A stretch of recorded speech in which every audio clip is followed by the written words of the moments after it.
kitab Yeremia itu, saudara-saudara, kita sebenarnya masih harus membahas kitab Nudub Yeremia, ya.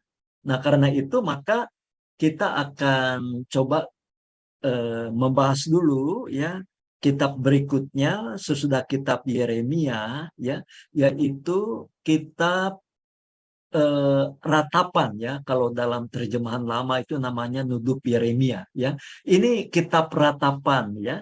Jadi saya akan mencoba, ya, menggunakan sebagai dasar untuk pembahasan ini dari buku David Baker, ya, halaman 114 sampai dengan 115, ya.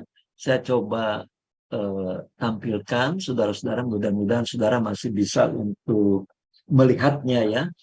Itu di halaman 114, ya, sampai 115, tidak panjang, ya, singkat saja. Jadi di sini eh, judul yang diberikan oleh David Baker adalah tentang sengsara Sion, ya. Nah, eh, jadi saudara-saudara, kitab ratapan ini sebenarnya merupakan kumpulan, ya, kumpulan dari 5 syair yang meratapi jatuhnya kota Sion, ya, yaitu kota Yerusalem, serta juga meratapi yaitu pembuangan bangsa Israel ke Babel, ya. Sebagaimana kita tahu bahwa peristiwa pembuangan ke Babel itu sungguh-sungguh merupakan satu pukulan yang luar biasa bagi Israel, ya, sebagai umat, ya, karena mereka, ya, menganggap bahwa kota Yerusalem itu sebagai kota suci, ya. Di dalamnya ada bait Allah yang merupakan simbol, ya, daripada kehadiran Tuhan, ya. Bagaimana mungkin sebuah kota suci, kota kudus, ya, simbol kehadiran Tuhan bisa dihancurkan oleh sebuah bangsa yang tidak mengenal Tuhan, ya, bangsa Babel. Mereka juga kehilangan tanah air mereka, ya. Mereka harus hidup sebagai orang asing, ya, di negeri yang asing, di negeri Babel, ya. Nah, jadi mereka juga secara rohani syok, ya, karena mereka merasa bahwa mereka itu adalah umat pilihan, ya, tetapi apakah Tuhan, ya, sudah tidak lagi memilih mereka?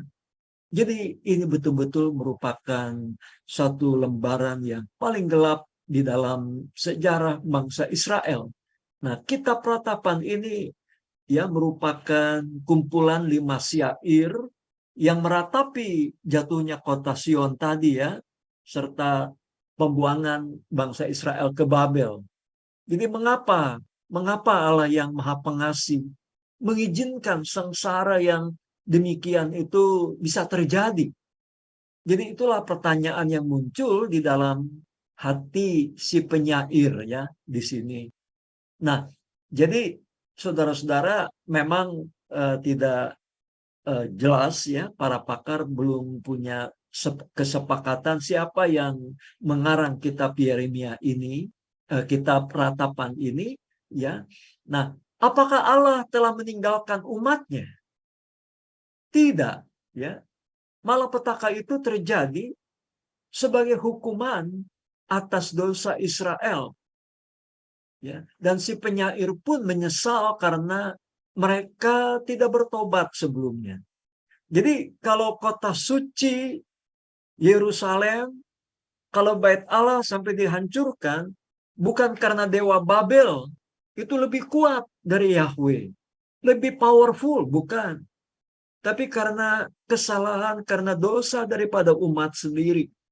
Jadi di sini kita jelas melihat, ya, walaupun bait Allah itu adalah simbol kehadiran Tuhan, ya, tapi Tuhan tidak pernah terikat dengan yang namanya tempat, sekalipun itu tempat yang kudus. Ya, saudara-saudara, kita lihat bahwa di dalam perjanjian lama tidak ada itu tempat-tempat yang katakanlah dalam bahasa kita katakan tempat-tempat keramat, ya. Tidak ada tanah keramat, tidak ada tempat keramat, ya, tidak ada kota keramat. Karena apa? Tuhan tidak pernah terikat oleh tempat. Bahkan ketika mereka masih mengembara dan belum ada bait Allah, tapi hanya ada kemah pertemuan, dan di dalam kemah itu ada yang namanya tabut perjanjian, ya. Tabut perjanjian itu juga tidak menjamin kemenangan bangsa Israel, ya, sehingga bahkan mereka kalah dan tabut itu sempat dirampas oleh musuh mereka, ya, menunjukkan bahwa Tuhan tidak pernah bisa diikat, ya. Tuhan tidak pernah terikat oleh yang namanya tempat. Tuhan adalah Tuhan yang berdaulat penuh, ya. Dia hadir di mana-mana, tapi dia tidak pernah terikat dengan tempat, ya. Nah, jadi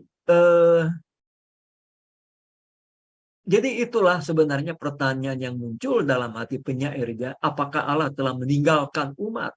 Ya, sama sekali tidak. Jadi malapetaka itu terjadi karena dosa dari bangsa Israel sendiri. Tapi walaupun demikian, ada juga unsur harapan, ya, di dalam syair-syair ini, berdasarkan kepercayaan akan anugerah Tuhan di hari depan, ya. Dan saya kira, ya, kita ingat juga sebuah ayat emas barangkali di dalam kitab Ratapan ini yang menunjukkan juga aspek pengharapan tadi, ya, bahwa kasih Tuhan selalu baru setiap pagi, ya.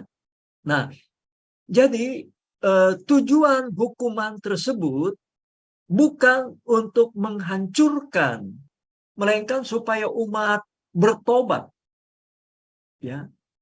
Jadi tindakan hukuman Tuhan itu adalah tindakan pedagogis, ya. Jadi bukan tindakan balas dendam. Tuhan tidak pernah punya perasaan dendam, ya.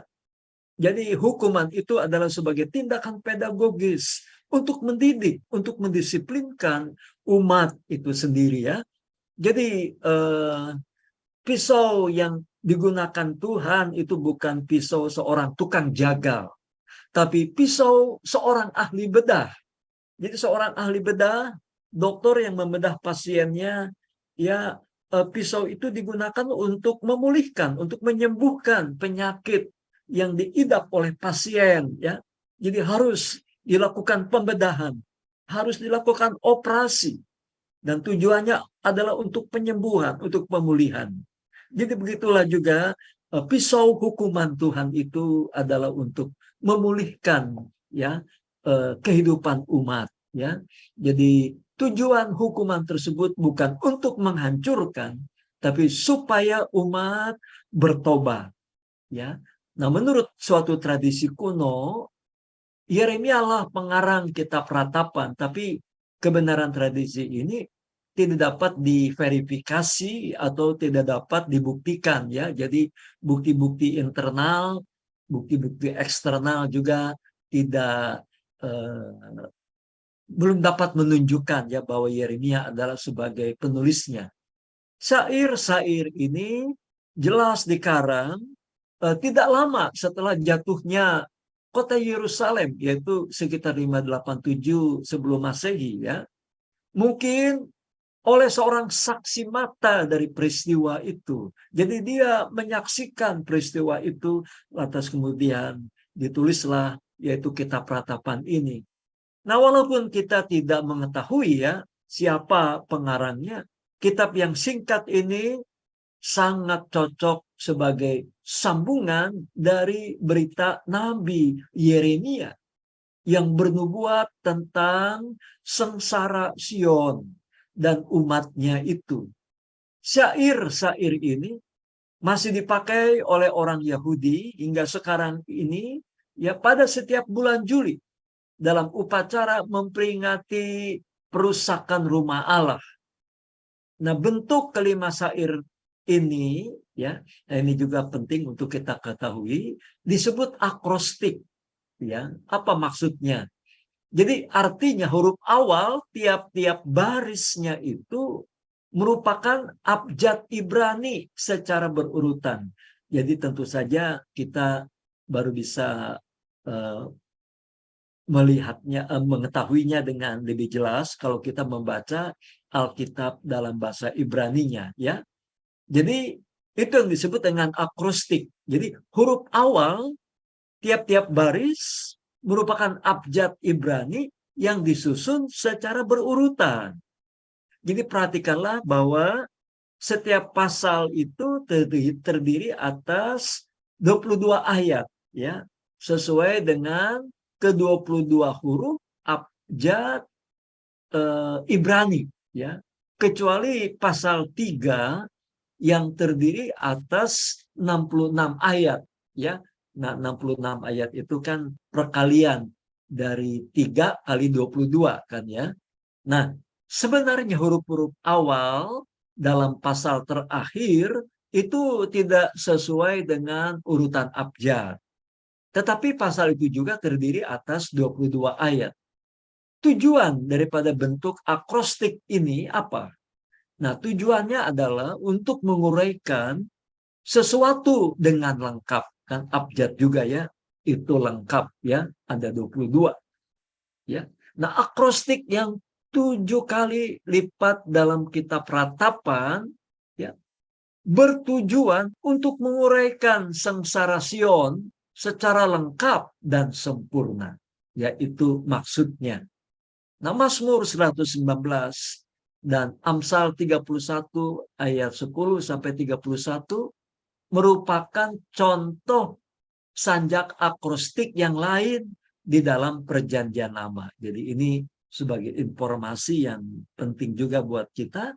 Jadi sanjak akrostik itu ya bukan saja terdapat dalam kitab Ratapan, tetapi juga ada di dalam Mazmur 119 dan dalam kitab Amsal pasal 31 ayat 10 sampai 31. Jadi di sini kalau David Baker, ya, sederhana saja ringkasan isinya. Ya ini keseluruhannya dari pasal 1 sampai pasal 5 itu adalah tentang sengsara Sion, ya.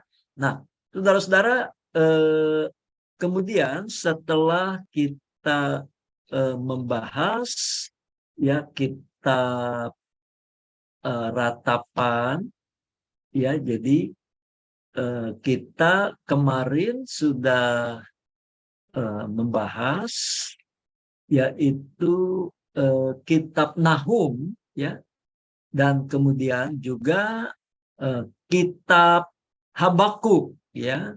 Nah, jadi kitab Habakuk sudah kita selesai, ya, membahasnya, saudara-saudara.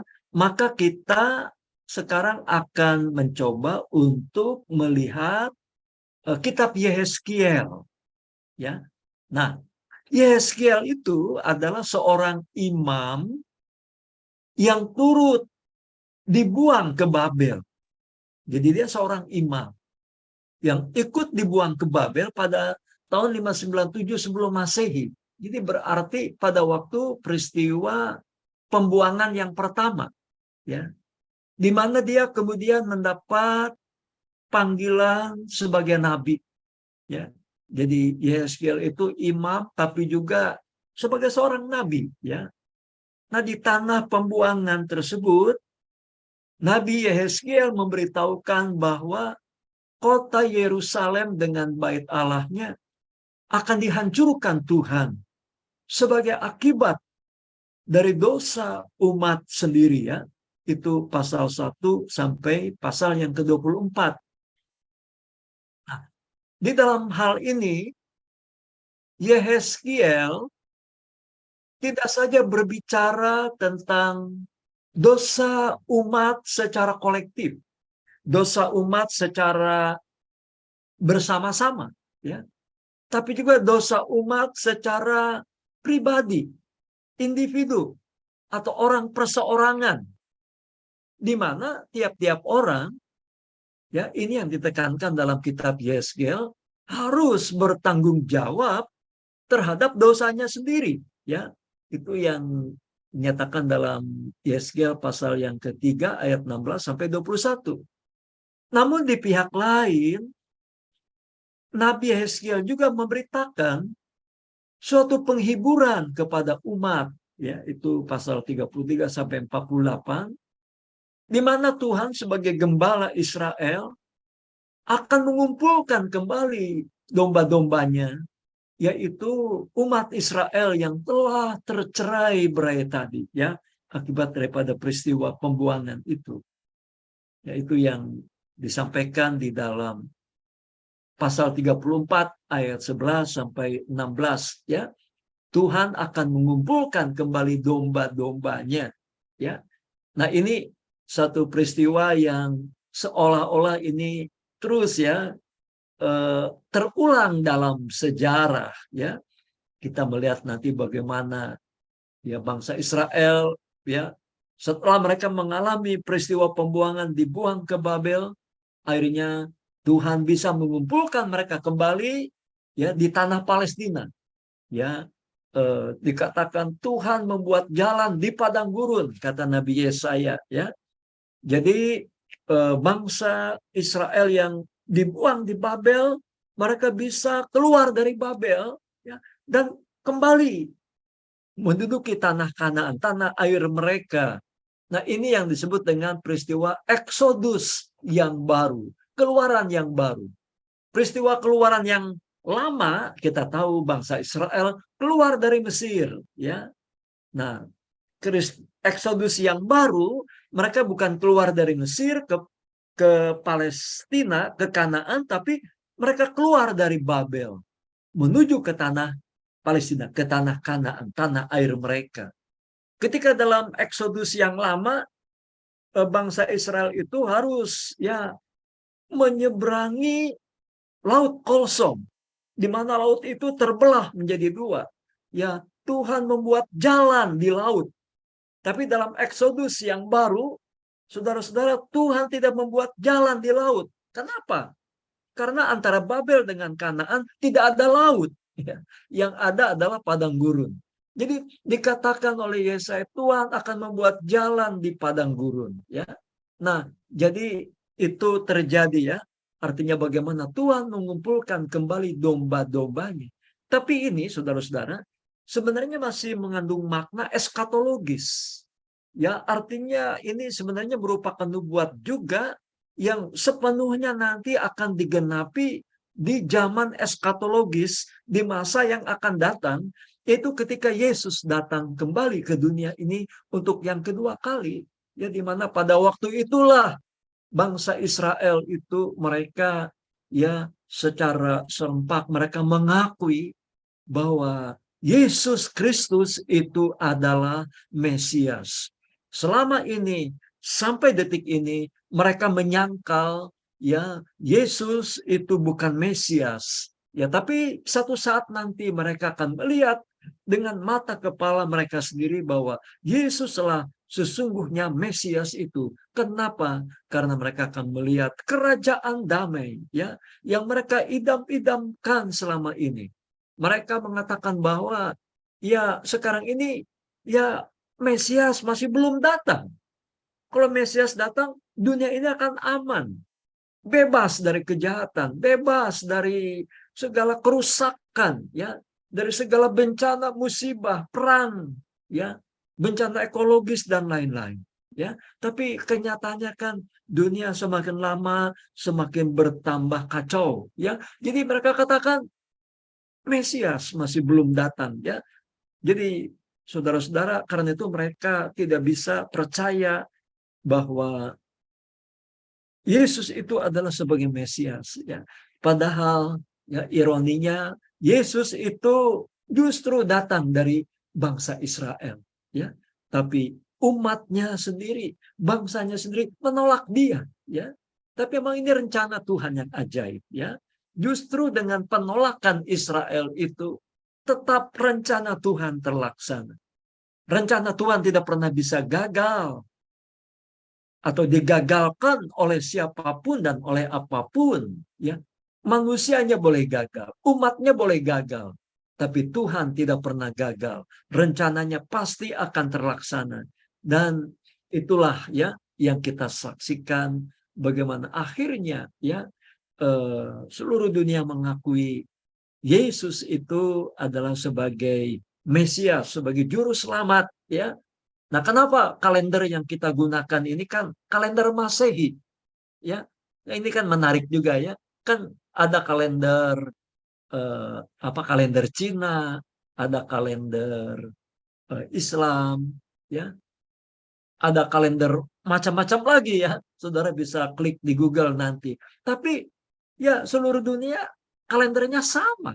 Kalender apa yang digunakan sekarang ini, saudara-saudara? Kan kalender Masehi, ya. Jadi sekarang tahun berapa? Tahun 2022. Artinya 2022 tahun sesudah Kristus. Nah, jadi tanpa sadar sebenarnya seluruh dunia, ya, mengakui bahwa Yesus itu adalah sebagai Mesias. Ya, suka atau tidak suka, ya. Kalau tidak suka ya jangan pakai kalender Masehi, ya kan begitu, ya. Nah, jadi kan ada ya pihak-pihak yang menolak merayakan Natal, ya, karena dianggap itu haram, ya. Ada juga beberapa waktu yang lalu larangan, ya, untuk jangan memberikan ucapan selamat Natal, ya. Bagi kita tidak menjadi masalah, saudara-saudara, ya. Bagi kita tidak menjadi masalah. Jadi sebenarnya saudara-saudara, ya, eh, tanpa eh, disadari oleh siapapun, termasuk yang menolak, ya, perayaan Natal, yang menolak Yesus telah datang ke dunia ini, tapi dengan kita menggunakan kalender Masehi, ya, kalender Kristus, ya, berarti mereka mengakui, seluruh dunia mengakui bahwa Yesus pernah ada di dalam panggung sejarah ini. Ya, ini satu fakta nyata, ya. Jadi saudara-saudara, ya, kita melihat, ya, bagaimana rencana Tuhan, ya, pimpinan Tuhan itu begitu dahsyat, begitu agung dan begitu mulia, ya. Jadi tadi kita telah melihat tentang bagaimana, ya, fakta di dalam kitab Yeskiel ini bahwa Tuhan sebagai gembala Israel akan mengumpulkan kembali domba-dombanya. Ini merupakan siklus yang sepertinya terulang, yang berkali-kali di dalam sejarah, sampai nanti akhirnya ini akan mencapai finalnya, mencapai klimaksnya, mencapai puncaknya di zaman eskatologis, ya, pada waktu Yesus datang untuk yang kedua kali. Nah, Tuhan juga akan menghidupkan kembali umatnya yang seolah-olah bagaikan tulang-tulang kering yang mati, ya. Jadi bagaimana, ya, Yeskiel melihat satu penglihatan, ya, tulang-tulang yang kering bisa dihidupkan kembali, ya, menjadi manusia yang utuh, ya. Nah, ini kan menggambarkan betapa dahsyatnya kuasa Tuhan, ya, seperti yang diungkapkan dalam nyanyian, tidak tersembunyi kuasa Allah, ya, begitu. Nah, jadi Tuhan juga akan menghidupkan kembali umatnya yang seolah-olah sudah bagaikan tulang-tulang kering yang mati. Tidak ada harapan, tidak ada kans lagi untuk hidup, ya, tapi kemudian dipersatukan kembali di dalam bait Allah yang baru, ya, 43, 47. Nah, ini juga merupakan satu nubuat-nubuat yang mengacu ke zaman eskatologis, ya. Nah, saudara-saudara, di sini kita akan coba lihat, ya, beberapa pelengkap, ya, dalam buku David Baker juga di halaman 116, ya, saudara-saudara, tentang kitab Yeskiel ini. Nanti saudara bisa lihat di dalam bukunya, ya. Ya, di sana, ya, David Baker memberikan topik atau judulnya yaitu tentang penghakiman dan pembaharuan, ya. Nah, saudara-saudara, David Baker mengemukakan, ya, tentang kitab Yeskiel ini dengan menyatakan bahwa Yeskiel itu adalah seorang imam, ya, yang dibuang ke Babel pada tahun 597 sebelum Masehi. Jadi Yeskiel dibuang berarti 10 tahun ya sebelum jatuhnya kota Yerusalem. Nah di sana ya di Babel ya, dia menerima panggilan Allah untuk menjadi nabi ya melalui suatu penglihatan ya. Jadi menarik saudara-saudara bahwa ya Yeskel juga dia mengalami peristiwa pembuangan. Kita tahu ya orang-orang seperti Yeskel dan juga nanti Daniel ya, mereka kan orang-orang yang saleh, orang-orang yang baik ya. Tapi kenapa orang yang baik juga harus mengalami ya realitas yang buruk ya, kenyataan yang pahit, yaitu ikut dibuang ke Babel ya. Jadi di sini kita melihat bahwa sebenarnya saudara-saudara ya bahwa di dalam dunia ini kita tidak terlepas dari konsekuensi umum ya akibat daripada kejatuhan manusia ke dalam dosa ya. Jadi akibat daripada kejatuhan dalam dosa itu kan dampaknya kan itu bersifat mondial, bersifat universal ya. Misalnya kematian itu kan akibat daripada dosa itu sendiri ya. Tidak ada seorang pun ya, sekalipun itu orang Kristen ya yang tidak mengalami kematian ya. Nah ini satu realita yang tidak bisa dipungkiri. Yang namanya penyakit kan itu saudara-saudara juga berlaku juga bagi orang-orang beriman ya. Tidak ada yang betul-betul kebal terhadap penyakit. Pendeta juga bisa sakit ya. Saya pernah bercerita ada seorang pendeta hamba Tuhan yang besar ya, ketika dia sakit ya keluarganya frustrasi sampai anak-anaknya tidak lagi ke gereja selama beberapa tahun ya. Ada anggapan, ada kesan jadi ya kalau kita menjadi hamba Tuhan, barangkali segala sesuatunya lurus seperti kita berjalan, ya, mengendarai mobil di jalan tol, ya, bebas hambatan, ya, walaupun kenyataannya ya di jalan tol juga kan macet, ya, sehingga ada yang berseloroh, ya, tol itu singkatan tetap ora lancar katanya, ya, begitu. Nah, jadi saudara-saudara kita melihat ya bahwa Yeskel ini juga mengalami peristiwa pembuangan. Tuhan izinkan ya. Nah karena dimanapun ya dalam posisi apapun Tuhan tempatkan kita ya selalu ada maksud dan rencana Tuhan yang mulia ya. Nah ini menarik ya kalau kita lihat di sini bagaimana di Babel itulah kemudian Yeskel ya. Walaupun dia seorang imam, tapi dia mendapat panggilan Tuhan untuk menjadi nabi melalui satu penglihatan. Dan kemudian Yeskiel menyampaikan nubuat hukuman dan juga pengharapan kepada umat Allah, baik yang ikut dibuang ke Babel maupun yang masih tinggal di Yerusalem dan Yehuda.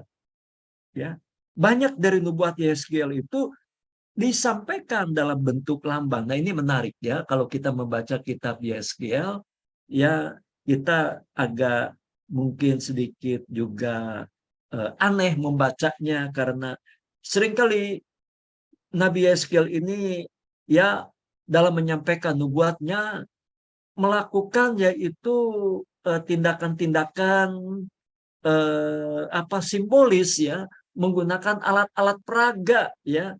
Misalnya di sini David Baker memberikan contoh Yeskiel 4-5 itu tentang pengepungan kota Yerusalem ya.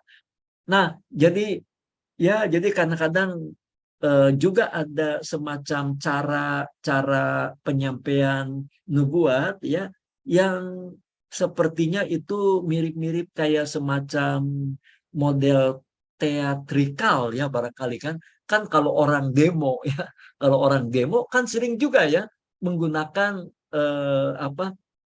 cara-cara teatrikal ya misalnya pernah ada demo dengan mengusung keranda jenazah begitu kan ya. Nah kira-kira seperti itulah yang dilakukan oleh Yeskel ya. Saudara-saudara jadi memang ini unik ya Nabi Yeskel ini. Jadi kadang-kadang memang peragaan-peragaan yang dilakukannya itu memang mungkin ya dalam bahasa eh, sehari-hari kita anggap mungkin dalam tanda kutip agak nyentrik begitu ya. Tapi itulah cara ya, cara para nabi itu menyampaikan pemberitaan firman-Nya. Jadi ini juga merupakan cara berkomunikasi ya. Jadi memang kalau kita lihat saudara-saudara, ya cara berkomunikasi itu memang bisa beraneka ragam ya. Nah sekarang ya kita lihat saja ya, kita aja nih ya sebagai generasi milenial kita sudah akrab dengan yang namanya multimedia ya. Dulu kan belum ada sama sekali ya. Nggak usah jauh-jauh lah. Saya waktu jadi mahasiswa saja di tempat ini ya, di seminari ini tahun 71 kan masih pakai mesin tik ya. Saya juga kemudian eh, ketika studi lanjut ya eh, di STT Jakarta bikin tesis masih pakai mesin tik juga, saudara-saudara ya. Nah, waktu itu kan sangat susah sekali ya kalau salah ngetik kita harus pakai tip X ya. Tapi sekarang ini wah sudah luar biasa canggih ya. Kita sudah punya laptop, komputer, kalau ada kesalahan tinggal del saja ya. Begitu dan juga ya canggih ya cara komunikasinya ya ada PowerPoint ya dan lain-lain ya. Nah, mungkin juga cara-cara penyampaian khotbah juga mungkin bisa disampaikan dalam bentuk drama, ya, tidak tertutup kemungkinan, ya. Nah, jadi saudara-saudara, cara pengkomunikasian itu kan bisa beraneka ragam, ya. Nabi Yesaya juga seperti kemarin kita lihat, ya, ketika dia bernubuat, dia menggunakan nyanyian, nyanyian rakyat, ya, yang kemudian diberi isi yang baru, ya, berita profetis, ya, yang menubuatkan tentang penghukuman umat Tuhan kepada bangsa Israel, ya. Jadi sebenarnya dari sini kita juga bisa berefleksi ya bahwa saudara-saudara mungkin saudara-saudara juga menjadi hamba Tuhan ya kita bisa juga kreatif ya menggunakan berbagai media ya sarana berkomunikasi ya. Nah, saudara-saudara kita kembali kepada kitab Yehezkiel tadi ya. Jadi berita Yehezkiel ya berita message daripada Yehezkiel itu menekankan bahwa setiap orang itu bertanggung jawab secara pribadi kepada Allah. Jadi ada sebuah peribahasa yang terkenal ya, ini David Becker mengatakan pada waktu itu, ayah-ayah makan buah mentah dan gigi anak-anaknya menjadi ngilu. Ya, itu Yeskel 18 ayat kedua. Ya, nah bandingkan dengan Yeremia 31 ayat 29. Ayah makan buah mentah, tapi gigi anaknya menjadi ngilu. Ya, begitu. Nah, rupanya orang-orang Yehuda yang ada di pembuangan itu, mereka menganggap bahwa penderitaan mereka itu terjadi karena dosa nenek moyang mereka. Ya, begitu. Nah, ini kan menarik ya, saudara-saudara, karena apakah saudara ada yang masih ingat enggak ya bahwa dulu ya beberapa puluh tahun yang lalu itu ada aliran namanya aliran pelepasan. Pernah dengar saudara-saudara aliran pelepasan? Ya.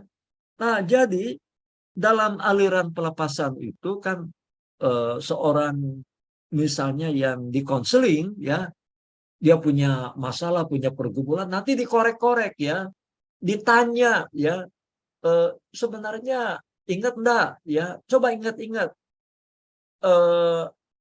apa dosa daripada ayah ibumu.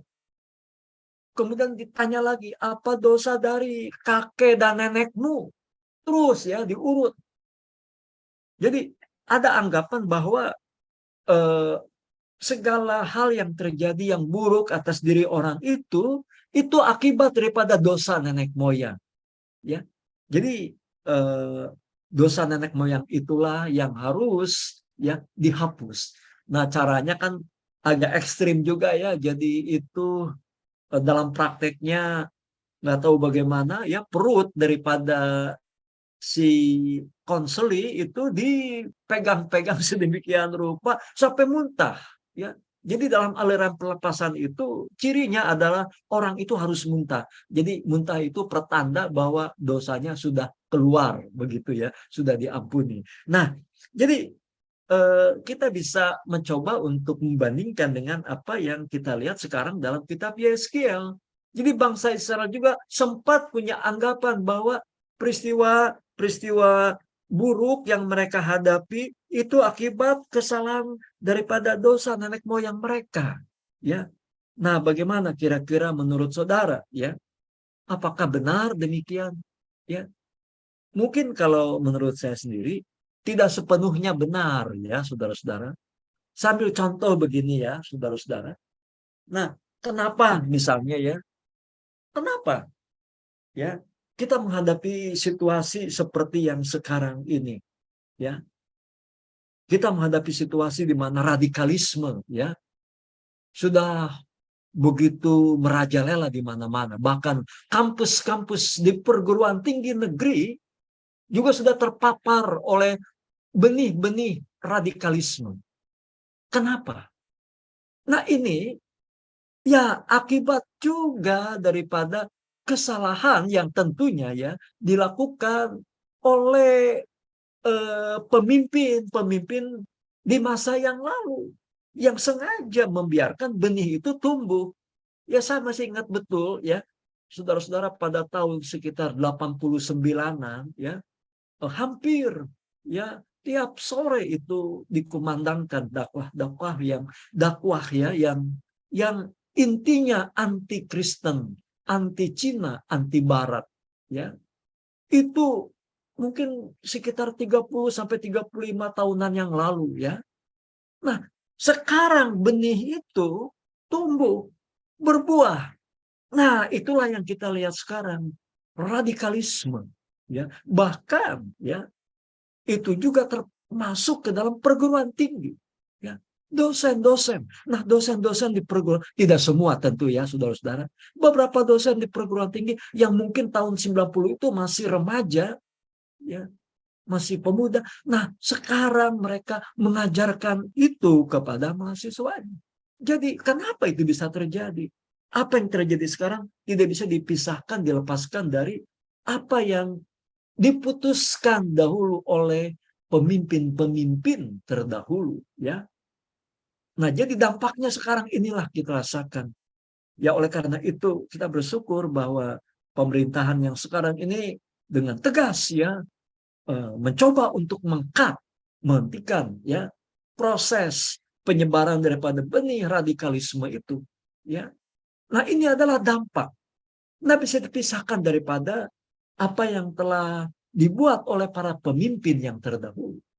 Jadi akibatnya kita lihat ya bahwa orang-orang yang tidak terpapar oleh radikalisme, ya, orang-orang yang baik-baik, ya, gereja misalnya ikut menjadi korban daripada radikalisme tadi, ya. Nah, jadi saudara-saudara, kalau kita mencoba menyimak daripada apa yang disampaikan oleh kitab Yeskiel ya tentang ya eh, perkataan Yeskiel bahwa sebenarnya penderitaan bangsa Israel itu bukan akibat daripada dosa nenek moyang mereka, ya. Artinya kita harus juga melihatnya secara objektif bahwa ada hal-hal tertentu yang dibuat oleh ya pendahulu-pendahulu kita yang dampaknya baru terasa sekarang, ya.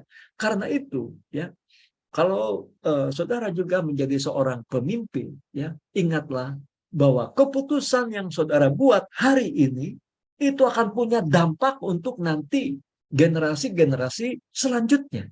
Karena itu kita harus betul-betul ya bertanggung jawab dalam setiap pengambilan keputusan kita agar jangan sampai ini ya menimbulkan korban bagi anak cucu selanjutnya, generasi selanjutnya. Misalnya saja korupsi, ya. Korupsi itu kan dampaknya kepada semua orang, ya. Akibatnya ya mungkin kemiskinan juga terjadi karena dana untuk yang sebenarnya bisa digunakan untuk membangun negara ini dikorup, ya. Nah, orang-orang yang baik pun akhirnya menjadi korban.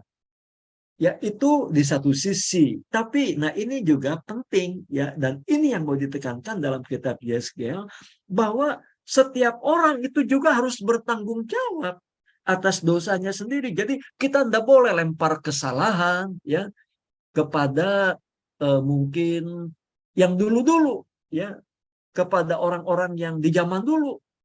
Tiap-tiap orang juga harus bertanggung jawab, ya, terhadap dosanya sendiri, ya.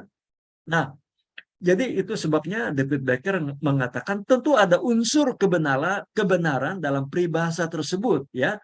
Karena pembohongan itu memang merupakan hukuman atas dosa umat Allah secara keseluruhan. Namun demikian, setiap orang harus mempertanggungjawabkan perbuatannya sendiri kepada Allah, ya. Nah, itu dapat dilihat dari Yeskel 18 ayat yang ke-33. Bagi Yeskel 18 dan Yeskel 33, ya, maksudnya. Bagi Yeskel, masa depan itu adalah masa yang penuh pengharapan. Dia menyampaikan janji Allah mengenai pembaruan hati manusia. Nah, ini menarik, ya. Pembaharuan hati manusia. Yeskel 11 ayat 17 sampai ayat yang ke-20. Juga tentang gembala yang baik. Yeskel 34. Dan pembaharuan umat Allah. Yeskel 36 sampai 37. Ini merupakan nubuat eskatologis, ya. Dalam sebuah penglihatan yang dramatis, ya, dia melihat medan perang yang penuh dengan tulang-tulang kering yang dihidupkan kembali oleh kuasa Roh Allah dan mendengar keterangan, ya, ya, itu David Baker mengutip langsung dari Yeskel 37 ayat 11 sampai 14, ya. Saya coba bacakan di sini. Hai anak manusia, tulang-tulang ini adalah seluruh kaum Israel. Sungguh mereka sendiri mengatakan, tulang kami sudah menjadi kering, dan pengharapan kami sudah lenyap, kami sudah hilang. Oleh sebab itu bernubuatlah, dan katakan kepada mereka, beginilah firman Tuhan Allah, sungguh aku membuka kubur-kuburmu, dan membangkitkan kamu, hai umatku, dari dalamnya, dan aku akan membawa kamu ke tanah Israel, dan kamu akan mengetahui bahwa akulah Tuhan pada saat aku membuka kubur-kuburmu dan membangkitkan kamu. Hai umatku, dari dalamnya aku akan memberikan rohku ke dalammu, sehingga kamu hidup kembali dan aku akan membiarkan kamu tinggal di tanahmu. Dan kamu akan mengetahui bahwa aku Tuhan yang mengatakannya dan membuatnya demikian. Membuatnya, demikianlah firman Tuhan. Nah, tadi saudara-saudara menarik, ya, di dalam ayat tadi dikatakan, ya, aku, ya, akan memberikan rohku ke dalammu. Nah, ini sedikit kita sekarang mencoba untuk mendalami tentang roh Allah, ya, di dalam perjanjian lama dan di dalam perjanjian baru, ya. Saudara-saudara, apa bedanya roh Allah dalam perjanjian lama dan dalam perjanjian baru, ya? Di dalam perjanjian lama, saudara-saudara, roh Allah itu, ya, itu belum dianugerahkan sehingga mendiami hati orang percaya atau umat Allah.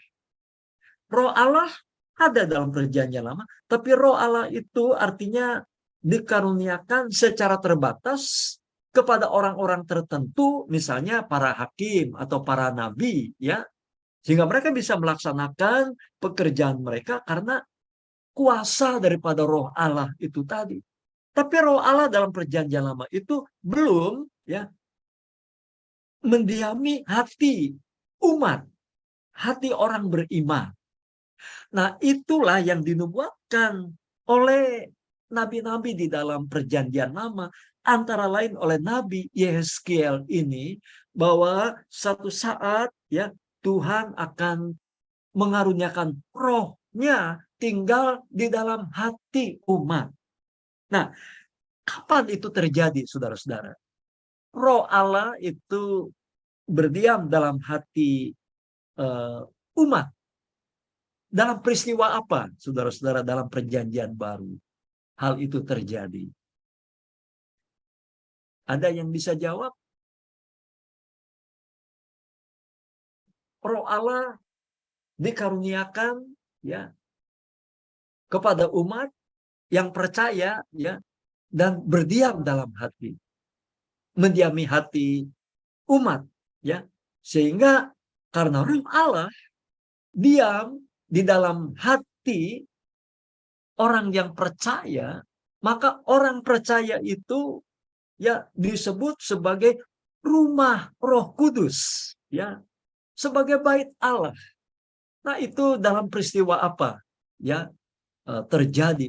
Pertama kalinya Roh Allah dicurahkan dan mendiami hati orang percaya ya. Dalam peristiwa apa, saudara-saudara? Ada yang bisa jawab? Pentakosta, Pak. Iya, dalam peristiwa Pentakosta ya. Di sanalah digenapi ya nubuat di dalam perjanjian lama bahwa Tuhan akan mengaruniakan rohnya dalam hati umatnya ya. Jadi saudara-saudara, ketika kita percaya kepada Yesus, maka di saat itulah roh Allah itu dimeteraikan berdiam di dalam hati kita ya, orang-orang yang percaya kepada Yesus ya. Nah, jadi itu sudah dinubuatkan di dalam kitab Yehezkiel ini juga ya, dan nanti masih ada dalam kitab Yeremia sebenarnya ya. Nah, akhirnya janji Allah kepada Abraham akan disempurnakan bila mana keturunannya ya tinggal kembali dalam tanah perjanjian, menjadi banyak jumlahnya dan mengalami hubungan istimewa dengan Allah. Nah, tanah perjanjian akan diperbaharui dan kota Yerusalem diberi nama baru ya, Tuhan ada di situ. Nah, kemudian di bagian terakhir itu ada ringkasan isi ya yang dibuat oleh David Baker ya. Jadi ringkasan isinya ya sederhana ya, cukup praktis. Yehezkiel 1 sampai 3 itu merupakan panggilan Yehezkiel pasal 4 sampai 24 tentang bangsa Israel akan dihukum. Pasal 25 sampai 32 bangsa-bangsa tetangga akan juga dihukum. Dan pasal 33 sampai 39 tentang pengharapan bagi Israel, dan pasal 40 sampai 48 tentang pembaharuan tanah perjanjian ya. Nah, jadi saudara-saudara, kembali kepada tugas yang kemarin saya sudah sampaikan kepada saudara-saudara. Jadi nanti makalah yang saudara sudah terima dari saya yang sangat simpel dan sederhana itu, saudara lengkapi ya dengan pelbagai masukan, informasi yang saudara gali dari banyak buku-buku pengantar PL yang lain. Jadi saudara-saudara nanti silakan ya untuk mengkaji ya apakah mungkin ya ada informasi-informasi yang lebih baik ya. Jadi saudara boleh mengedit ya, silakan ya mengedit makalah yang sudah ada itu ya, saudara sempurnakan lagi ya berdasarkan pengamatan saudara, berdasarkan keyakinan saudara. Jadi jangan di copy paste, tapi saudara coba edit kembali ya, saudara rumuskan kembali, dilengkapi kembali dengan masukan-masukan ya, informasi-informasi yang saudara gali dari banyak buku-buku yang lain ya, begitu. Nah, saudara-saudara, jadi tadi kita sudah coba yaitu melihat tentang kitab Yehezkiel ya, saudara-saudara. Nah, sekarang kita akan coba lanjut untuk membahas kitab Daniel ya. Tapi sampai di sini apakah mungkin ada yang mau bertanya? Saya persilahkan dulu ya kepada saudara-saudara kalau ada yang mau disampaikan atau mau ditanyakan. Silakan kalau ada. Jadi kalau ada yang mau bertanya, silakan langsung ke depan saja ya, saudara-saudara.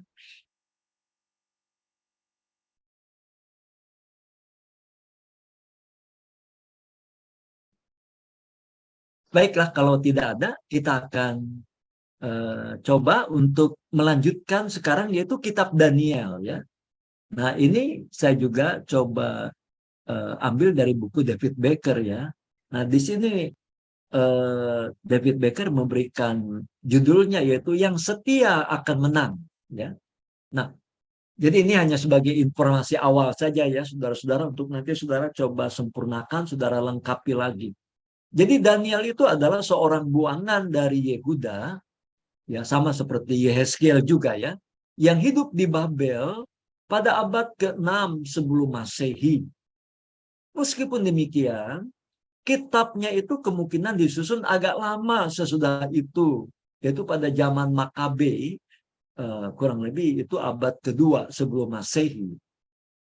Daniel itu adalah seorang yang berpendidikan, artinya seorang intelektual ya, yang sesudah tiba di Mesopotamia, dia mendapatkan beasiswa dari Raja Nebukadnezar untuk mempelajari bahasa dan sastra Babel sebagai persiapan untuk memperoleh jabatan di istana, yaitu Daniel pasal yang ke-1. Jadi seperti Yusuf ya, lebih dari 1000 tahun sebelumnya, Daniel itu naik pangkat ya, dari tawanan menjadi seorang pemimpin di negeri asing. Di dalam jabatan itu Daniel selalu melaksanakan tugasnya dengan baik. Tetapi yang lebih penting lagi ialah kesetiaannya kepada Allah ya. Jadi ketiga rekannya Sadrah, Mesah, dan Abednego pun bersikap demikian ya. Jadi loyalitasnya luar biasa ya, Daniel dengan ketiga orang sahabatnya itu ya. Jadi dia di negeri yang asing ya, dia tetap mempertahankan keyakinan imannya ya. Jadi ada hal-hal yang prinsip yang dia tetap pertahankan. Tapi ada hal yang tidak prinsip, ya dia rela ya untuk dia beradaptasi. Jadi contohnya ketika Daniel misalnya disuruh ganti nama menjadi nama Babel ya. Saudara-saudara, Daniel dengan ketiga orang sahabatnya tidak menolak ya. Jadi namanya diganti menjadi nama Babel tidak menjadi masalah. Ya, barangkali kalau pakai bahasa sekarang ya, kita mengutip apa yang dikatakan oleh sastrawan yang terkenal yaitu William Shakespeare ya, apalah arti sebuah nama ya. Jadi Daniel dengan kawan-kawannya diganti namanya nggak menjadi masalah, nggak menjadi problem. Itu nama Babel, nggak menjadi masalah. Ya, itu hal yang bagi Daniel itu bukan hal yang prinsip. Ya, apalah arti sebuah nama? Ya, begitu. Tapi ya ketika ya kepada Daniel dan ketiga sahabatnya disodorkan makanan-makanan yang bagi orang Yahudi itu makanan haram, mereka dengan tegas menolak. Bagi mereka ini hal yang prinsip. Ketika mereka disuruh menyembah patung Nebukadnezar, mereka juga menolak dengan segala risiko ya, dibuang ke dalam dapur api yang menyala-nyala. Nah, jadi ada hal yang prinsip yang memang harus ya dipegang sebagai harga mati. Tapi ada hal yang tidak prinsip yang memang itu ya kita harus fleksibel ya, artinya kita tidak apa-apa beradaptasi ya, bukan hal yang prinsip seperti ganti nama ya, begitu. Jadi kalau kita lihat ya saudara-saudara, sebenarnya kalau pakai bahasa dulu ya, sebelum munculnya radikalisme sekarang ini, kalau saya mau mengatakan bahwa Daniel dengan ketiga kawannya itu punya dua sikap ya. Yang pertama ada sikap toleransi ya. Nah, toleransi ini kan dibutuhkan ya di negara kita yang majemuk ini ya. Jadi kita hidup berdampingan dengan berbagai agama, dengan berbagai latar belakang budaya. Ya, kita perlu mengembangkan sikap toleransi itu. ya. Sebab kalau enggak nanti negara ini bisa pecah, ya. Ya, kita punya satu simbol yaitu Bhinneka Tunggal Ika, kan seperti itu, ya. Nah, jadi eh, Daniel dengan kawan-kawannya itu punya sikap toleransi. Ya, mereka disuruh ganti nama, ya ganti nama, begitu kan? Ya, eh, ya apalah arti sebuah nama? Ya, dulu saya juga harus ganti nama, ya. Dulu nama saya nama Chinese, tapi ada peraturan waktu itu harus diganti namanya, ya. Jadilah seperti yang sekarang ini, saudara-saudara, ya. Nah, tapi saudara-saudara, ada hal yang prinsip yang dengan tegas ditolak oleh Daniel dan ketiga sahabatnya. Dan ini kalau boleh saya pinjam istilah yang sekarang, tapi sudah konotasinya berbeda, ya. Tapi kalau ini masih pada zaman dulu, ya, itu saya sebut istilah intoleransi, ya. Nah, jadi sikap intoleransi pada Daniel dengan ketiga sahabatnya ini yaitu apa? Mereka dengan tegas menolak, ya, misalnya yang paling jelas sekali menolak menyembah patung. Karena itu hal yang prinsip, ya, hal yang prinsip, ya, karena hukum Taurat mengatakan jangan, ya, membuat patung dan kemudian menyembahnya, kan seperti itu. Jadi, saudara-saudara, ada dua sikap yang menarik dari Daniel dan sahabat-sahabatnya itu, yaitu ada sikap toleransi dan ada sikap intoleransi. Nah, hanya saja istilah ini, ya, istilah intoleransi ini sudah mengacu kepada satu kelompok tertentu yang artinya menggunakan cara-cara pemaksaan, ya, cara-cara kekerasan, ya, untuk, ya, memaksa orang lain supaya bisa sama seperti dia. Nah, ini tentu yang harus dihindari, ya. Jadi kita sebagai orang Kristen juga perlu punya sikap seperti Daniel dengan sahabat-sahabatnya, ya. Kita harus punya toleransi. Misalnya ketika bulan puasa, ya. Ketika bulan puasa misalnya, ya. Kita tidak akan makan, ya, sambil jalan di jalan, ya, atau di depan kampus ini, ya. Itu menunjukkan bahwa kita tidak punya sikap toleransi, ya. Jadi di kampus kami di Cipanas itu ketika bulan puasa pernah kami mengadakan buka bersama, ya. Jadi kami undang, ya, tokoh-tokoh agama, ya, ya, Pak RT, ya, Pak RW, untuk kami undang mengadakan buka bersama, ya, di kampus, ya. Nah, itu sebagai satu bentuk toleransi, ya, bentuk toleransi. Tapi, ya, saudara-saudara, ketika banyak orang mengatakan semua agama itu sama, nah, bagaimana jawaban kita? Ya, kita mengatakan tidak. Bagi kita, ya, kita percaya bahwa seperti yang dikatakan dalam Yohanes 14 ayat 6, akulah jalan, kebenaran, dan hidup. Jadi inilah, ya, sikap intoleransi kita yang tidak bisa ditawar-tawar lagi. Harga mati, ya. Jadi Yesus adalah jalan, kebenaran, dan hidup, itu harga mati, ya. Sama seperti NKRI harga mati, ya. Demikian juga akulah jalan, kebenaran, dan hidup, itu harga mati. Nah, ini sikap intoleransi sebenarnya, ya. Nah, jadi kita melihat, ya, dari kitab Daniel ini kita bisa belajar tentang Daniel, ya, yang memiliki loyalitas yang tinggi kepada Allah, tapi juga dia cukup toleran, ya, di tengah-tengah situasi, ya, di negeri yang asing yaitu di Babel, ya. Nah, jadi kita kembali coba lanjutkan tadi, ya, tentang Daniel tersebut, ya.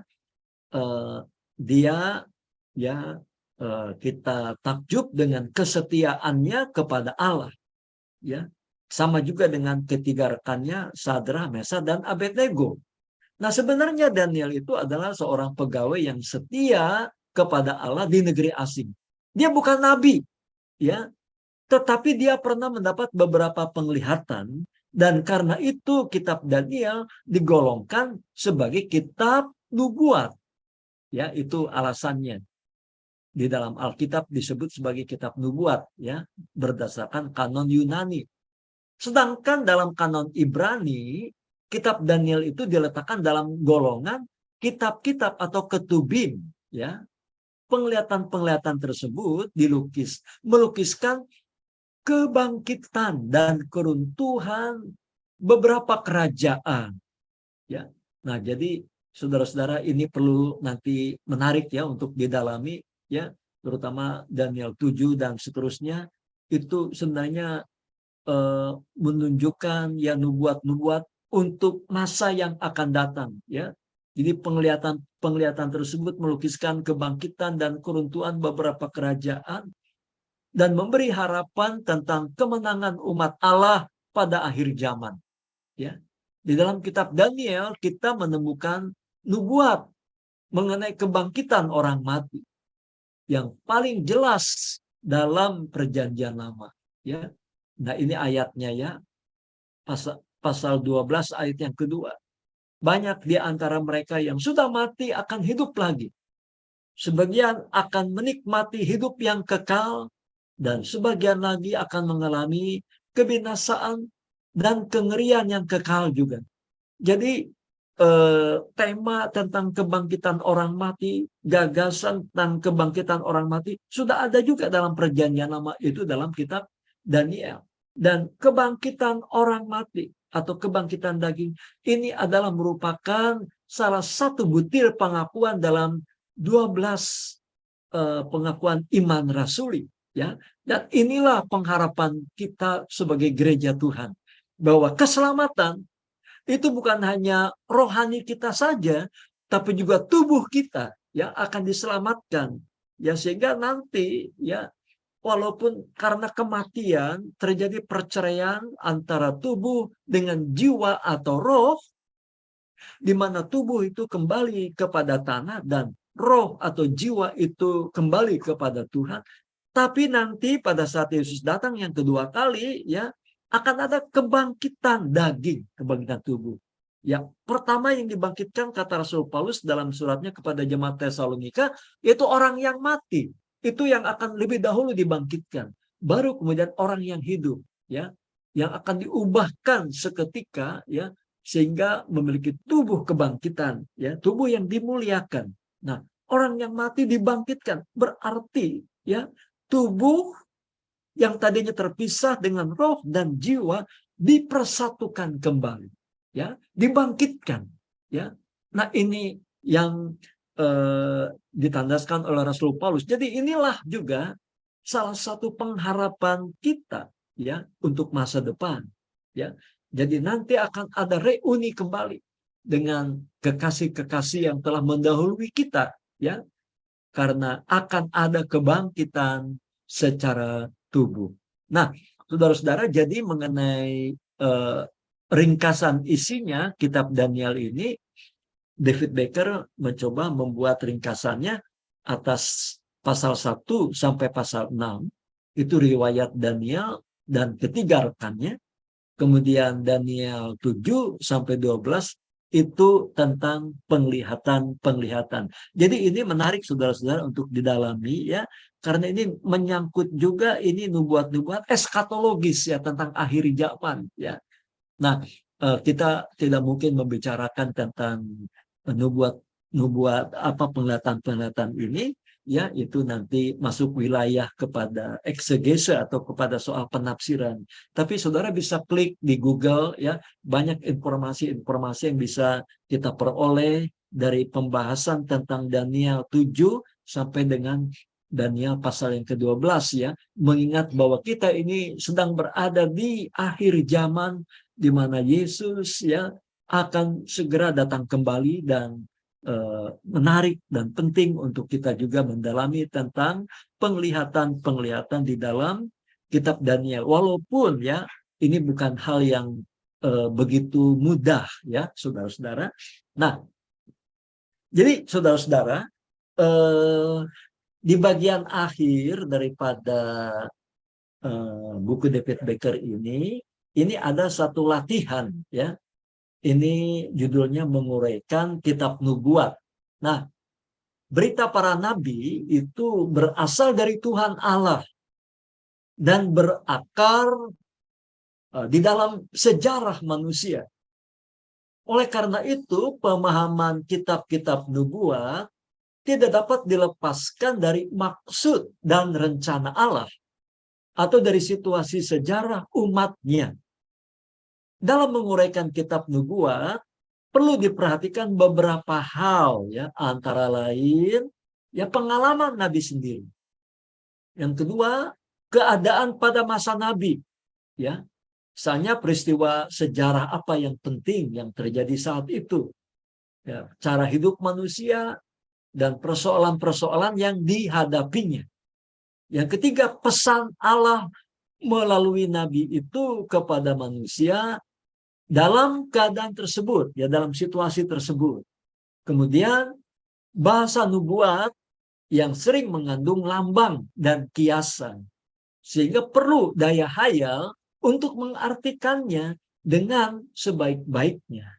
Nah, dengan memperhatikan hal-hal tersebut, lakukanlah latihan di bawah ini, ya, yaitu bacalah Yeremia, ya, pasal 23 ayat 9 sampai 29, ya.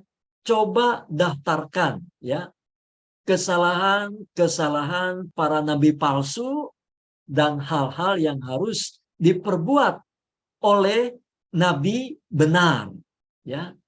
Nah, selanjutnya bandingkanlah dengan ciri-ciri para pemberita firman Allah pada masa kini, ya, begitu.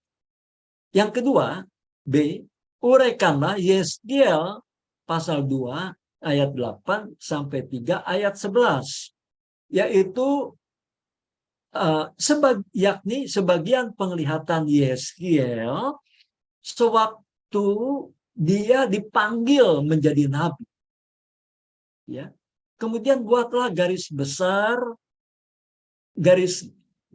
renungan berdasarkan teks tersebut, ya, tentang kewajiban dan hak istimewa seorang pelayan Allah pada masa kini, ya. Yang ketiga, apa arti lambang-lambang dalam kitab Yeremia, ya, khususnya yaitu pena besi, itu Yeremia 17 ayat 1. Yang kedua, periuk dari tanah liat, ya, Yeremia 18 ayat 1 sampai 10, dan dua keranjang buah ara, Yeremia 24. Apa arti lambang-lambang itu, ya? Berikanlah contoh dari kehidupan masa kini yang dapat dipahami oleh masyarakat kota sebagai padanan modern untuk lambang-lambang tersebut, ya. Lihat juga gambar pada teks-teks tersebut dalam Alkitab bahasa Indonesia sehari-hari. Nah, saudara-saudara, jadi ini, ya, saudara-saudara, bisa, ya, menjadi juga tugas yang saya ingin berikan kepada saudara-saudara pada pagi hari ini, ya, untuk coba saudara buat, ya, sebagai latihan, ya, dari apa yang tadi telah kita lihat di dalam buku David Baker ini, ya. Jadi ada dua perikop yang harus saudara coba teliti. Yeremia 23 ayat 9 sampai 29, ya, jawab pertanyaan-pertanyaannya, dan kemudian juga tadi dari kitab Yeskiel pasal yang kedua ayat 8 sampai pasal 3 ayat yang ke-11. Jadi saudara-saudara, kuliah ini saya tutup sampai di sini saja. Saudara, saya berikan tugas mandiri, ya. Saudara bisa kerjakan dalam waktu yang sisa ini. Saudara boleh mengerjakannya, ya, di perpustakaan, dan nanti tugas ini dikumpulkan, ya, dikumpulkan. Apakah bisa kalau dikumpulkan pada nanti sore?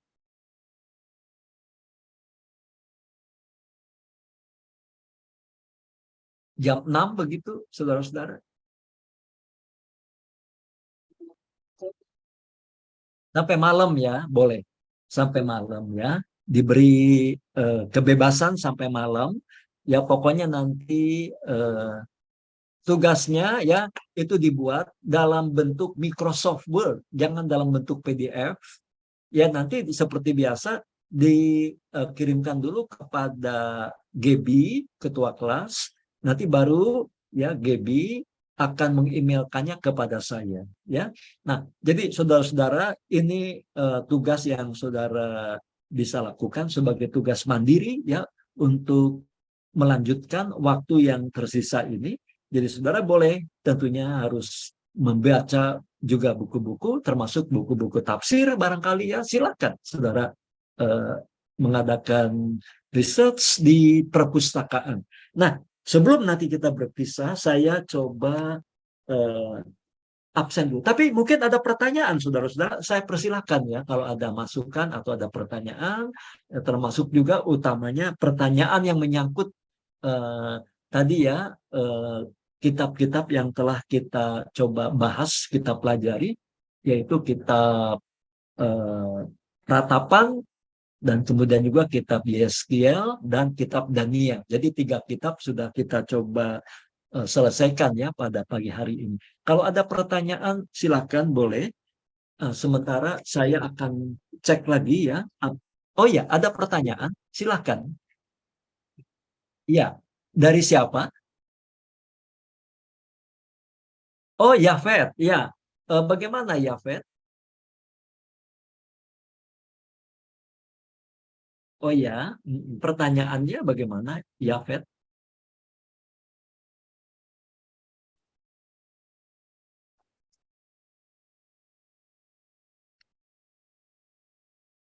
Itu di ayat berapa ya?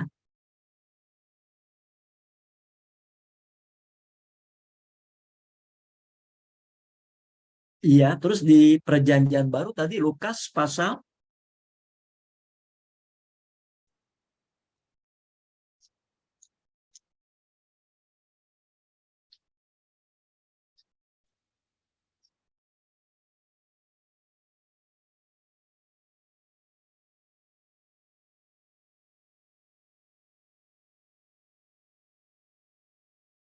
Iya, iya. Jadi itu menarik ya, sering juga menjadi pertanyaan ya. Tentunya saudara nanti bisa juga artinya mencoba mendalami dari buku-buku tafsir ya, atau juga dari informasi awal yang bisa kita klik dengan mudah di Google ya.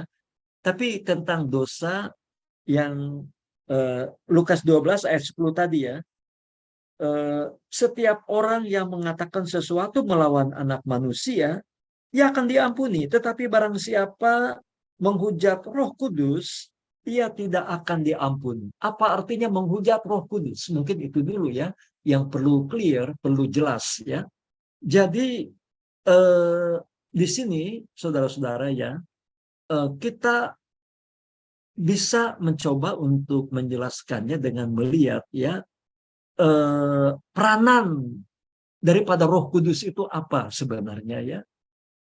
Jadi kalau boleh saya katakan begini ya, bahwa keselamatan kita itu sudah disediakan di atas kayu salib. Ketika Yesus mengorbankan hidupnya untuk menggantikan kita, untuk menebus kita ya eh, dengan pengorbanannya, sehingga oleh pengorbanannya itu, oleh kematiannya, kita dibebaskan dari dosa kita ya. Nah, keselamatan sudah disediakan di kayu salib ya. Nah, sekarang ya kita melihat ya apa pekerjaan Roh Kudus. Nah, keselamatan yang telah disediakan Kristus di kayu salib itu, bagaimana itu bisa diterapkan? Bagaimana itu bisa dikenakan kepada setiap orang yang kemudian ya hidup sesudahnya, sesudah kebangkitan Kristus, sesudah kematian Kristus. Ya. Nah, disinilah kita melihat peranan Roh Kudus, yaitu bahwa Roh Kudus itu mengaplikasikan ya karya penyelamatan Kristus tadi dalam hidup manusia. Karena apa? Karena manusia itu ya kan sudah jatuh dalam dosa. Dan manusia yang sudah jatuh dalam dosa itu dikatakan oleh Rasul Paulus mati, ya. Secara rohani mati. Itu Efesus 2 ayat 1. Saudara boleh buka ayatnya, ya. Paulus mengatakan bahwa kamu dahulu mati dalam dosa-dosamu. Jadi orang berdosa itu secara rohani mati. Rohaninya mati di hadapan Allah, ya. Jadi kalau orang mati bagaimana, saudara-saudara, ya? Orang mati bisa dengar nggak, saudara-saudara? Ya, nggak bisa. Saudara teriak, ya, pakai loudspeaker sekencang apapun, ya orang mati nggak bisa dengar, ya. Orang mati ditawari makanan, capcay, puyonghai, bisa makan nggak, saudara-saudara? Ya. Dia nggak bisa makan karena mati, ya. Nah, orang berdosa juga seperti itu. Jadi sekarang bagaimana supaya orang berdosa itu, ya, bisa eh, mendengar mendengar berita keselamatan tentang Yesus yang menebus dosa-dosa kita. Nah, disinilah kita melihat peranan daripada Roh Kudus. Jadi Roh Kudus itulah yang membuat kita lahir baru. Karena kita lahir baru, maka kita yang tadinya mati, rohani kita dihidupkan kembali, sehingga kita bisa mendengar, ya, berita Injil, kabar baik itu, dan kita percaya kepada Yesus. Nah, sekarang masalahnya ketika Roh Kudus itu berbicara dalam hati manusia, ya, melalui firman yang diberitakan, tapi manusianya kemudian menolak, ya, berulang kali menolak, ya, menolak pekerjaan Roh Kudus. Maka, ya, Roh Kudus tidak bisa berbuat apa-apa kalau manusianya menolak. Nah, hal itulah, ya, yang mau dikatakan sebagai dosa menghujat Roh Kudus, ya, itu menurut pemahaman saya, saudara-saudara. Jadi menghujat Roh Kudus itu, ya, artinya menolak, ya, pekerjaan Roh Kudus dalam hidup manusia, dalam hidup kita, ya. Terus menerus menolak, ya. Dan itu menyebabkan, ya, akhirnya orang itu tetap di dalam dosanya. Sehingga dosanya, karena dia tetap di dalam dosanya, maka otomatis, ya, dosanya tidak bisa diampuni. Jadi dosa itu tidak bisa diampuni karena manusianya yang menolak pekerjaan daripada Roh Kudus. Nah, mungkin itu sedikit jawaban sementara, ya, dari saya, mungkin Yafet tadi, ya, begitu. Nanti selebihnya bisa coba digali lah dalam buku-buku tafsir, ya, silakan, ya, saudara sebagai mahasiswa, ya, mengadakan juga research, ya. Silakan nanti membaca, ya, dalam kamus teologi misalnya, ya, itu tentang dosa, ya, nanti ada dosa yang tak dapat diampuni, dosa menghujat Roh Kudus, ya, atau dalam topik tentang Roh Kudus misalnya, nanti saudara cari, ya, dosa menghujat Roh Kudus itu seperti apa. Nah, nanti coba dilengkapi, diperkaya lagi dengan informasi-informasi tersebut, ya. Begitu, ya, kira-kira Yafet yang dapat saya sampaikan, ya. Iya, baik. Eh, dari siapa ini?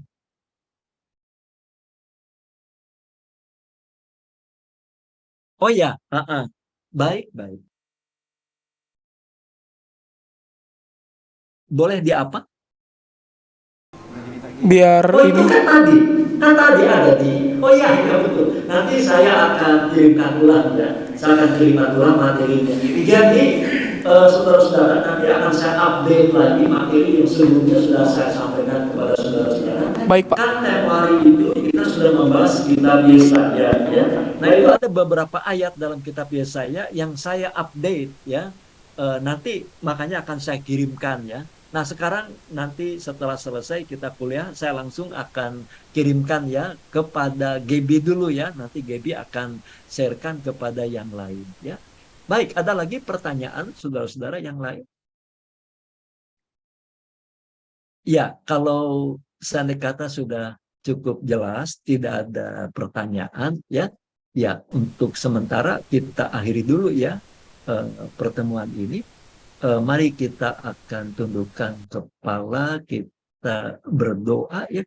Nanti coba saya minta kepada Arta Diana, ya Arta Diana, tutup dalam doa ya. Silakan Arta Diana. Baik, mari kita bersama doa. Tuhan, terima kasih buat berkat-Mu. Kami ucap syukur Tuhan. Kami bersyukur pembelajaran hari ini telah selesai. Biar apapun yang diajarkan oleh Bapak dosen kami, dapat kami praktekkan dalam pelayanan kami Tuhan. Terima kasih Tuhan. Mari Engkau berkati Bapak dosen kami, Bapak Ishak Rudi. Engkau berikan hikmat, berikan kesehatan, dan kekuatan Tuhan Yesus. Terima kasih Tuhan. Kami ucap syukur dan berdoa. Haleluya. Amin. Amin. Ya, baik. Terima kasih buat doanya. Saudara-saudara, baiklah ya. Nanti akan saya sharekan materinya. Selamat pagi, selamat bekerja. Tuhan memberkati saudara-saudara semua. Pak, Ya, nggak diabsen baik. lagi ya Pak? Kenapa? Tadi sudah kan? Oh, tadi bukan sudah saya itu. Oh ya ya, sebentar ya, sebentar. Oh ya ya ya, betul betul. Saya harus absen lagi ya. Baik. Ariel Obaja ada ya. Terlambat tadi ya Ariel ya. Arta Diana Hadir terlambat Pak. juga tadi ya Arta ya. Iya. Iya. Kemudian Daniel Ebenhazer. Apa ya? Baik baik dan apa ya? Kemudian Femi Yestiana Paat terlambat ya berarti ya. Berikutnya Hendra Lado.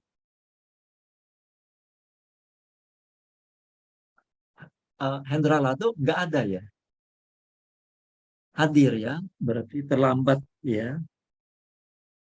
Kemudian Immanuel Sangian, apakah ada? Izin Pak, lagi sakit. Tidak ada ya. Johan ya. Sakit Pak. Oh sakit. Iya. Indra Urbanus Taluta. Oh iya ya, tadi Hadir, Pak. terlambat ya. Indra terlambat ya tadi ya. Terlambat ya tadi. Telat masuk Iya. 5 menit, Pak. Iya, iya baik. Joyson Cristiano ada ya, terlambat ya berarti ya. Joyson, iya. Kemudian Maria Huhutu terlambat ya, baik.